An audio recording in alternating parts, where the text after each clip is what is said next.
Hello friends, welcome to our channel Mounam Pesiyadhe. Readymade house, shops, அடுத்து கண்டெய்னரில் house, shops, office இப்படின்னு பார்த்தோம். திடீர்னு என்னடா தோட்டத்துக்குள்ளே வந்து நிற்கிறேன் செடி கொடிக்குள்ள அப்படின்னு பார்க்குறீங்களா? அந்த இருக்குங்க. வாங்க வீடியோ ஸ்கிப் பண்ணாமல் ஃபுல்லாக பாருங்கள். இந்த சின்ன பிளேஸில் எவ்வளோ அழகாக செடி கொடியெல்லாம் பராமரித்து வச்சுருக்காங்கன்னு பார்க்கலாம். அது மட்டும் இல்லைங்க, தம்ப்னையில் சொன்ன மாதிரி 40+ செடி கொடி எல்லாம் இருக்குங்க. தோட்டத்துக்குள்ளே என்ட்ரி ஆகும்போதே பார்த்தீங்கன்னா ரைட் சைடில் வந்து திணிச்சி பச்சளைன்னு சொல்லுவாங்க, அதாவது திருநீற்று பச்சளைன்னு சொல்லி மூலிகை செடிங்க. சளிக்கு இது ரொம்பவே நல்லதுங்க. கிராமத்தெல்லாம் சின்ன குழந்தைங்களுக்கு இதோட சாறு எடுத்து கொடுப்பாங்க. திணிச்சி பச்சளைக்கு அடுத்தே பார்த்தீங்கன்னா வெள்ளரி கொடி, இன்னும் ஒரு பூச்செடி, தென்னை மரம், மாமரம்னு அப்படியே அந்த ரைட் சைடில் அந்த ரோ ஃபுல்லாகவே நிறைய செடி வகை இருக்குங்க. செடி வகை மட்டும் இல்லைங்க, மரங்களும் இருக்குது. இது பார்த்திங்கன்னா சுண்டக்காய் செடிங்க. இதோட பூ பாருங்களேன், காக்கரட்டான் பூன்னு சொல்லுவாங்க, அந்த பூ மாதிரியே இருக்குது. இந்த சுண்டக்காய் வந்து பார்த்திங்கன்னா வத்தல் போட்டு சாப்பிடுவாங்க, அடுத்து காரக்குழம்பு செஞ்சு சாப்பிடுவாங்க. இது கொஞ்சம் கசப்பு தன்மையோடு இருக்குங்க. சுகர் பேஷண்ட்டுக்கெல்லாம் ரொம்பவே நல்லது. ஆனால் சுகர் பேஷண்ட் மறந்து இது வத்தலாக சாப்பிடக்கூடாதுங்க, காரக்குழம்பு வச்சு தான் சாப்பிட்ணும். பாருங்களேன், இந்த பிங்க் கலர் பூ ரொம்பவே அழகாக இருந்துச்சுங்க. என் பொண்ணு பார்த்ததுமே ஓடி போய் ஒரு பூவை பறிச்சுட்டா கையில். திருநீற்று பச்சளை சொன்னேன்ல, இது வந்து பார்த்தீங்கன்னா சின்ன குழந்தைங்க வந்து ரொம்ப கை குழந்தையா இருப்பாங்களா, அவங்களுக்கு வந்து வெள்ளை கலர் துணியில் இந்த இலையை கசக்கி கட்டி விடுவாங்க கையில். அந்த குழந்தைங்க கைகால் ஆட்டுறப்பெல்லாம் அதை ஸ்மெல் பண்ணிகிட்டே இருப்பாங்க, ரொம்பவே அவங்களுக்கு நல்லதுன்னு சொல்லி. வெள்ளரி கொடியில் ஏகப்பட்ட பிஞ்சு இருந்ததுங்க, அவ்வளோ அழகாக இருந்தது பார்க்கவே. கூடவே தக்காளி கொஞ்சம் பயிர் பண்ணியிருந்தாங்க. இது பார்த்தீங்கன்னா அந்த பிரிஞ்சி இலைன்னு சொல்லுவாங்கள்ல, அது இருந்தது. அடுத்து வந்து பார்த்தீங்கன்னா அந்த ரைட் சைட்லேயே வந்து வெள்ளரி கொடி நல்லாவே படர்ந்துச்சுங்க. இது பாருங்களேன், ஓமம் செடி இருக்குது உள்ளுக்குள்ளே. இந்த கொடி வகை பந்தல் ஏற்றி விடாமல் இருக்கவும் மற்ற செடியெல்லாம் போட்டு அழுத்திருச்சுங்க. தெரிய மாட்டேங்குது மற்ற செடியெல்லாம் இருக்கிறது, அந்த கொடியெல்லாம் விளக்குனா மட்டும்தான் தெரியுது. இங்கே ஒரு பாருங்களேன் வெள்ளரி பிஞ்சு இருக்குது. இது ஃபுல்லாகவே வெள்ளரி கொடி தாங்க. பாருங்களேன், இந்த மஞ்சள் இலையாக இருக்குல்ல, இதெல்லாம் கருவேப்பிலை கட்டு தாங்க. அதையும் வெள்ளரி கொடி போட்டு அழுத்திருச்சு நல்லாவே. இந்த பூ பார்த்தீங்கன்னா அழகாக இருந்தது, ஆனால் பேர் என்னன்னு தெரியலங்க. இந்த பாருங்களேன், விலைக்கு காட்டுறேன். ஃபுல் அண்ட் ஃபுல் அந்த கருவேப்பிலை கண்ணையே எல்லாமே கொடி போட்டு அழுத்தி விட்டுருச்சுங்க. அடுத்து நான் பிடிச்சி ஒன்று ட்ரை பண்ணிகிட்ருக்கேன்ல வெளியில் எடுக்க, இது சோளங்க. சோளமும் பார்த்தீங்கன்னா வெள்ளரி கொடியோட மிங்கிள் ஆகிடுச்சு. சரி, ஃபுல் லென்த்துக்கு சோள செடி எடுத்து பார்க்கலாம் அப்படின்னு பார்த்தா காட்ட முடியல. இது இப்போ எனக்கு வந்து நாட்டு சோளமா இல்லை ஸ்வீட் கார்ன் வெரைட்டியான்னு தெரியலங்க. பட் ஸ்வீட் கார்ன் தான் இப்போ எல்லாமே சாப்பிட்றோம். மக்காச்சோளமும் ரொம்பவே ஸ்ட்ரென்த்து தாங்க. அதையும் கொஞ்சம் குழந்தைங்களுக்கு கொடுத்து பழக்கினா நல்லாயிருக்கும். சோளத்தை ஃபோக்கஸ் பண்ணலன்னா அந்த தக்காளி நான் தான் முன்னாடி வருவேன்னு அது வேற வந்து மறைச்சிட்டு நிற்கிதுங்க. தக்காளி கொஞ்சம் பரவலாகவே அதிகமாக இருந்தது. இந்த சோளத்துலேயும் பாருங்களேன், அப்படி குட்டியாக முண்டி வந்துகிட்டு இருக்கு பூ வச்சு. இந்த மாங்கன்னு பாருங்களேன், குட்டியாக தான் இருக்குது, பூ வச்சு குட்டி குட்டியாக பிஞ்சு வச்சுருக்கு. இதெல்லாம் குறுஞ்செடியை சேர்ந்தது போலங்க. ரொம்ப பெரிய மரமாக வராது, குட்டியாகவே அப்படியே படர்ந்து காய் காக்க ஆரம்பிச்சிடும். இந்த கோடை காலத்தில் பார்த்தீங்கன்னா மாம்பழம் அதிகமாக இருக்கும், நம்பி சாப்பிடுங்க. அந்தந்த சீசனில் கிடைக்கிறது ஹெல்த்தி தாங்க. நாக்கு பின்னாடியே பாருங்களேன், இங்கே ஒரு அழகான மல்லிகைப்பூ கொடி இருக்குது. எல்லாமே இந்த வெள்ளரி போட்டு மறைச்சிக்கிச்சுங்க. செடிங்களுக்கு உரம் என்னன்னு பாருங்களேன், ஃபோக்கஸ் பண்ணி காட்டுறேன். வேப்பமுத்துன்னு சொல்லுவோம், அந்த வேப்பமுத்து. அப்புறம் வீட்டில் சமைக்கிற காய்கறி டஸ்ட்டு, இது தாங்க உரமாக போட்டு வளர்த்துட்ருக்காங்க. நெக்ஸ்ட்டு இந்த கன்று பாருங்களேன், மா இலை மாதிரி இருக்குது, கொய்யா இலை மாதிரி இருக்குது. சரியாக எனக்கு தெரியலங்க. நீங்கள் தெரிஞ்சால் எனக்கு கமெண்ட்ஸில் சொல்லுங்கள், தெரிஞ்சுக்கிறேன். கத்திரிக்காய் பாருங்களேன், கத்திரிக்காய் சூப்பராக வந்துருந்துச்சுங்க. எல்லாத்துலேயும் குட்டி குட்டியாக அழகாக அந்த வைலட் கலர் பூ பூத்து சூப்பராக இருந்துச்சு. அதே மாதிரி பார்த்தீங்கன்னா கத்திரிக்காயிலே வந்து ப்ளூ கலர் கத்திரிக்காய், அப்புறம் வரி கத்திரிக்காய்ன்னு சொல்லுவாங்க அது, அப்புறம் ஒயிட் கலர்லலாம் வச்சுருந்தாங்க, அதுவும் நல்லா இருந்தது. கத்திரிக்காய்க்கு இடையில பாருங்களேன், ஊடு பயிராக வெங்காயம் போட்டு விட்டுருக்காங்க.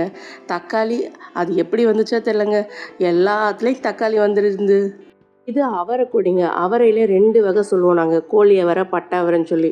அதில் வந்து இந்த பட்டை அவரை கொடிங்க இது. இதுலேயும் பார்த்தீங்கன்னா பூ பிஞ்செல்லாம் வச்சுருந்தது, நான் காட்டுறேன். அவரை கொடியிலையும் கொஞ்சம் பூச்சி தாக்குதல் இருந்ததுங்க. நெக்ஸ்ட்டு இதுவும் எனக்கு என்ன செடின்னு தெரியலங்க, பலாவா இல்லை வேறு எதுவும் செடியான்னு எனக்கு தெரியல கரெக்டாக. அவரை செடி பக்கத்தில் கொத்தவரங்காய் இருந்ததுங்க. சில பேர் இதை சீனி அவரைன்னு கூட சொல்லுவாங்க. இந்த கொத்தவரங்காய் செடியை பாருங்களேன், இதுலேருந்து தான் பூச்சி தாக்குதல் எல்லா செடிக்கும் பரவி இருக்கும்னு நினைக்கிறேங்க.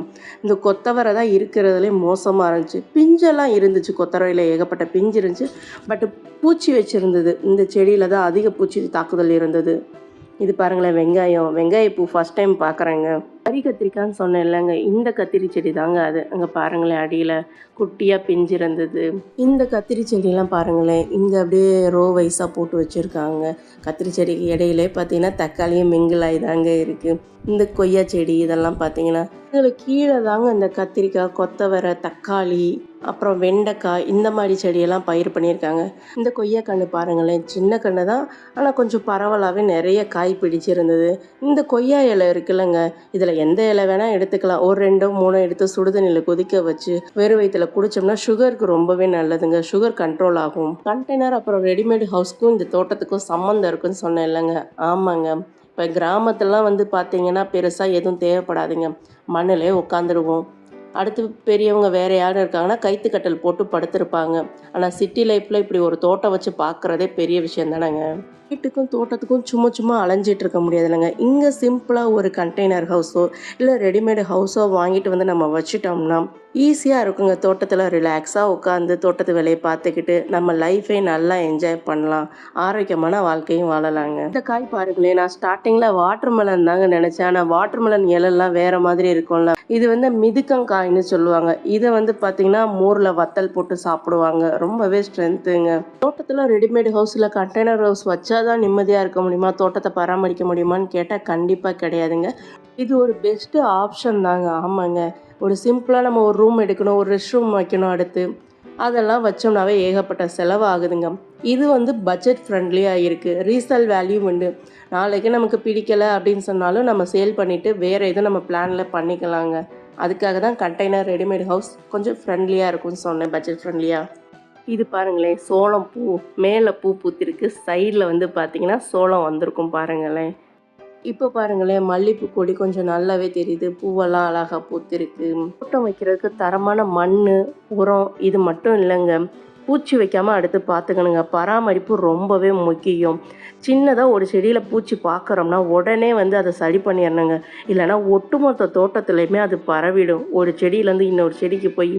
அதனால் தோட்டம் வைக்கிறோம்னா அடிக்கடி வந்து பார்த்துட்டு போகணுங்க. கரெக்டாக பார்த்துட்டு போயிட்டு இருந்தால் தான் இன்றைக்கி செடி எப்படி இருக்குது, நாளைக்கு செடி எப்படி இருக்குது அப்படின்னு சொல்லி உடனே தெரிஞ்சிடும் நமக்கு. எது ஒரு பிரச்சனைனாலும் சின்னதாக இருக்கும்போதே. வெண்டைக்காய் செடி பாருங்களேன், வெண்டைக்காய் பூவும் பார்த்தீங்கன்னா ஒரு மாதிரி அழகாக இருக்கும். ஆனால் இதில் வந்து நான் அந்தளவுக்கு பூ பார்க்கல. குட்டி குட்டி பிஞ்சாக தான் இருக்குது பாருங்களேன். இது கொத்தவரங்காங்க. இந்த கொத்தவரையும் வெண்டைக்காயும் தான் வந்து கொஞ்சம் பூச்சி தாக்குதல் அதிகமாகவே இருந்தது என்டையர் தோட்டத்தில். தோட்டத்தோட நாலா சைடும் பார்த்தீங்கன்னா ஓரத்தில் வந்து மரம் செடியெல்லாம் வச்சுட்டு அதுக்கு நடுவில் வந்து பார்த்தீங்கன்னா பாத்திக்கட்டியோ இல்லை சும்மாவே ரோ பை ரோவாக வந்து பார்த்தீங்கன்னா இந்த மாதிரி வெண்டைக்காய், கொத்தவரங்காய், தக்காளி, கத்திரிக்காய்லாம் பயிர் பண்ணலாங்க. நம்ம வீட்டு தேவைக்கு யூஸ் பண்ணிக்கலாம். இது வரைக்குமே இந்த தோட்டத்தில் பார்த்த எதுவுமே தேவையில்லாத செடியோ கொடியோ மரமோ இருந்திருக்காதுங்க. நம்ம அத்தியாவசிய தேவைக்கான இது மட்டும்தான் இருந்திருக்கும். இது பாருங்களேன், பாவக்காய் கொடி சும்மா ஒரே ஒரு பிஞ்சு தாங்க இருந்தது. இதுதான் பலாக்கன்றுன்னு நினைக்கிறேங்க. எனக்கும் கரெக்டாக தெரியல. ஆனால் பார்த்தா பலா இலை மாதிரி தான் இருக்குது. இங்கே இப்போ தோட்டத்துக்கான தண்ணி பாசனம் வந்து கிணறோ இல்லை போர் போடுறீங்க இல்லை சம்பு வைக்கிறீங்கன்னா அது பக்கத்துலலாம் பார்த்தீங்கன்னா தென்னை மரமோ இல்லை ஆலமரமோ அரச மரமோ வைக்காதீங்க. அது வந்து அதிக வேர் பிடிக்கும். அப்படிங்கிறப்ப அந்த தண்ணி தொட்டியானதை கொஞ்சம் பாதிக்குங்க. வேர் போய் தண்ணி வர்றதுக்கு பிரச்சனை ஆகிடும். இது பாருங்களேன், இது ஒரு எலுமிச்சை செடிங்க. குட்டி குட்டியாக பிஞ்சு வச்சுருக்கு. அடுத்து பார்த்திங்கன்னா வெள்ளை கலரில் பூ இருக்குது. பெருசாக ஒன்றும் காய் இல்லைங்க, குட்டி குட்டியாக இப்போ தான் பிஞ்சு வச்சுருக்கு. இனி இந்த சம்மர் சீசனுக்கு நம்ம எல்லாருக்குமே லெமன் அதிகம் தேவைப்படுங்க. ஒரு வீடியோவில் ஃபுல்லாக லெமன் ட்ரீ பற்றி போடுறேங்க. நெக்ஸ்ட்டு இது வந்து பார்த்திங்கன்னா சப்போட்டாங்க. சின்ன கன்று தான், எல்லாமே குட்டி குட்டியாக இப்போ தான் பிஞ்சு வச்சுக்கிட்டு இருக்கு. இதுதான் எனக்கு தெரிஞ்சு ஃபஸ்ட்டு போகும் காய் காய்க்கிறதா இருக்குங்க. என்னடா வீடியோவில் மாஸ்க் போட்டு வீடியோ எடுத்துகிட்டு இருக்கேன்னு பார்க்குறீங்களா? இப்போ உள்ள வீடியோ தாங்க. கோல்டு ஃபீவர்னு கண்டினியூஸாக இருக்கிறனால வெளியில் போனால் சேஃப்டிக்காக போட்டுட்ருக்கேன். இந்த செடி வந்து பார்த்திங்கன்னா பெரிய நெல்லிக்காய் செடிங்க. எல்லாமே இந்த படர்ற கொடிங்க படர்ந்து அந்த செடிங்களே மறைச்சிருச்சு. தக்காளி பாருங்களேன், சொன்னெல்லாம் அங்கங்கே இருக்குன்னு சரி அதையும் ஃபோக்கஸ் பண்ணுவோம் அப்படின்னு எடுத்தேங்க. அவரைக்காயில் பட்டை அவரை, கோழி அவரை 2 டைப் இருக்குதுன்னு சொன்னேன் இல்லைங்க. அதில் இந்த பட்டை அவரைக்காய் கொடி தாங்க இது. இதில் பாருங்களேன் பூ பிஞ்செல்லாம் இருக்குது. இந்த அவரைக்காய் தாங்க நாங்கள் பட்டை அவரைன்னு சொல்லுவோம். இந்த செடி பாருங்களேன், கோழிக்கொண்ட பூ மாதிரியே இருக்குது. ஆனால் இது கோழிக்கொண்ட பூ இல்லைங்க, ஏதோ ஒரு மூலிகை செடி. இதோட நேம் தெரிஞ்சாலே எனக்கு சொல்லுங்கள். கவர்மெண்ட்ல சொன்னா தான் மாஸ்க்கெல்லாம் வியர் பண்ணணும்னு இல்லைங்க. நம்ம சேஃப்டி முக்கியம் இல்ல. அதனால உங்களுக்கும் கோல்டோ, ஃபீவரோ இருக்கு கன்டினியூஸானா வெளியில போறப்ப மாஸ்க்கெல்லாம் போட்டுட்டு போங்க. நல்லது தானேங்க. இது பாருங்களேன் ஒரு மாதுளை செடி. இதுலயும் பார்த்தீங்கன்னா அங்கங்க பூவா வச்சிருந்தது. அந்த பூ பார்த்தீங்கன்னா அந்த ஆரஞ்சு கலர்ல சூப்பரா இருந்ததுங்க. குட்டி குட்டி பிஞ்சும் இருந்தது மாதுளை செடியில. நெக்ஸ்ட் இந்த செடியை பாருங்களேன். இது ஒரு அந்த குட்டி நெல்லிக்காய் காய்க்கும்ல அந்த நெல்லிக்காய் செடிங்க. இதில் ஆனால் பூ பிஞ்செல்லாம் எதுவும் காணோம். நெக்ஸ்ட் பீர்க்கங்காய் செடி பற்றி தாங்க சொல்ல போகிறேன். இந்த பீர்க்கங்காய் கொடி பாருங்களேன். இந்த வகை மண்ணுக்கு அதிகமாக வளரும்னு நினைக்கிறேங்க. வேற ஒரு தோட்டத்துக்கு போயிருந்தேன். அங்கேயும் பீர்க்கங்காய் செம்மையாக படர்ந்து நிறைய காய் கொடுத்துருந்தது. இந்த பீர்க்கங்காய் செடியிலே பாருங்களேன் மஞ்சள் கலர் பூ தாங்க இருக்குது. இந்த வெள்ளரிக்காவாக இருக்கட்டும், இந்த பீர்க்கங்காவாக இருக்கட்டும், ஒரே மாதிரி பூ இருக்கிறனால எந்த செடின்னே தெரியலங்க. அதோட இலையை வச்சு தான் கண்டுபிடிக்க முடியுது நம்மளால். இது மண் என்ன மண்ணுனா கடல் மண்ணுங்க. இந்த கடல் மண்ணுக்கு பீர்க்கங்காய் நல்லாவே வருதுங்க. படர்ற கொடிக்கெல்லாம் பார்த்தீங்கன்னா முக்கோண வடிவில் பந்தல் போட்டோம்னா சூரிய வெளிச்சம் எப்போதும் போயிட்டு இருக்குங்க. அதனால செடியோட வளர்ச்சியும் நல்லா இருக்கும். இடமும் அதிகம் தேவைப்படாதுங்க. நார்மல் பந்தலை காட்டிலும் இந்த முக்கோண வடிவ பந்தலுக்கு பார்த்தீங்கன்னா இடம் கம்மியாக தான் தேவைப்படும். இப்போ சமையலுக்கு போக மற்ற பீர்க்கங்காயை பார்த்தீங்கன்னா முத்தை வச்சு அதில் உள்ள விதையை அடுத்த போகத்துக்கு எடுத்துக்கலாங்க. அந்த நார் இருக்குங்களா அதை குளியலுக்கு யூஸ் பண்ணிக்கலாம். ஆமாங்க, உடம்பு தேய்ச்சி குளிக்கிறதுக்கெலாம் யூஸ் பண்ணிக்கலாம். ரொம்பவே ஆரோக்கியமானதுங்க இயற்கை முறையில் கிடைக்கிறதுனால. பீர்க்கங்காய் சாம்பார் பொரியல் மட்டும் இல்லாமல் இதில் துவையல் பண்ணி சாப்பிடுவாங்க, சட்னி பண்ணி சாப்பிடுவாங்க. அதுவுமே ரொம்பவே டேஸ்ட்டாக இருக்குங்க. வாட்டர் கண்டென்ட் அதிகமாக உள்ள காய்களில் சேர்ந்தது தாங்க இந்த பீர்க்கங்காயும். நெக்ஸ்ட் ஒரு கொய்யா கண்ணுங்க. இதுலேயும் பார்த்தீங்கன்னா பூ இல்லை, சும்மா ரெண்டே ரெண்டு பிஞ்சு மட்டும் இருந்ததுங்க. நெக்ஸ்ட் இந்த முருங்கை செடியை பாருங்களேன், சூப்பராக இருக்குல்ல. எங்கள் ஏரியாவில் முருங்கையே கிடைக்காதுங்க. கீரைக்காரங்கள்ட்ட சொல்லி அதை நம்ம ஆர்டர் கொடுத்து தாங்க வாங்கணும். ரொம்ப காஸ்ட்லியான பொருளுங்க எங்கள் ஏரியாவில். இல்லை நிலமாக குட்டி குட்டி பாம்பு மாதிரியே தொங்கிட்டு இருந்துச்சுங்க முருங்கைக்காயெல்லாம். அகைன் ஒரு சுண்டக்காய் செடி தாங்க. இதுலேயும் பார்த்தீங்களேன் பரவாயில்ல, நிறைய பூ வச்சு பிஞ்சு பிடிச்சிருக்கு. இந்த இலையும் கத்திரி செடி இலையும் நோட் பண்ணி பாருங்களேன், கிட்டத்தட்ட ஒரே மாதிரி தான் இருக்கும். அந்த தண்டுலையுமே கத்திரி செடியிலையும் குட்டி குட்டி முள் இருக்கும். இதுலேயும் பாருங்களேன் குட்டி குட்டியாக முள் இருக்கும். அதனால் காயெலாம் பறிக்கும்போது கொஞ்சம் கவனமாக தாங்க பறிக்கணும். இங்கே பாருங்களேன் இந்த முள் இருக்குல்ல, அப்படியே மேலே கிழிச்சு விட்டுரும். பாருங்களேன் முருங்கை பிஞ்சு பார்க்க குட்டி குட்டி பாம்பு மாதிரி தானே இருக்குது. முருங்கைக்கன்று பக்கத்துலேயே பார்த்தீங்கன்னா மறுபடியும் மாங்கன்று இருந்ததுங்க.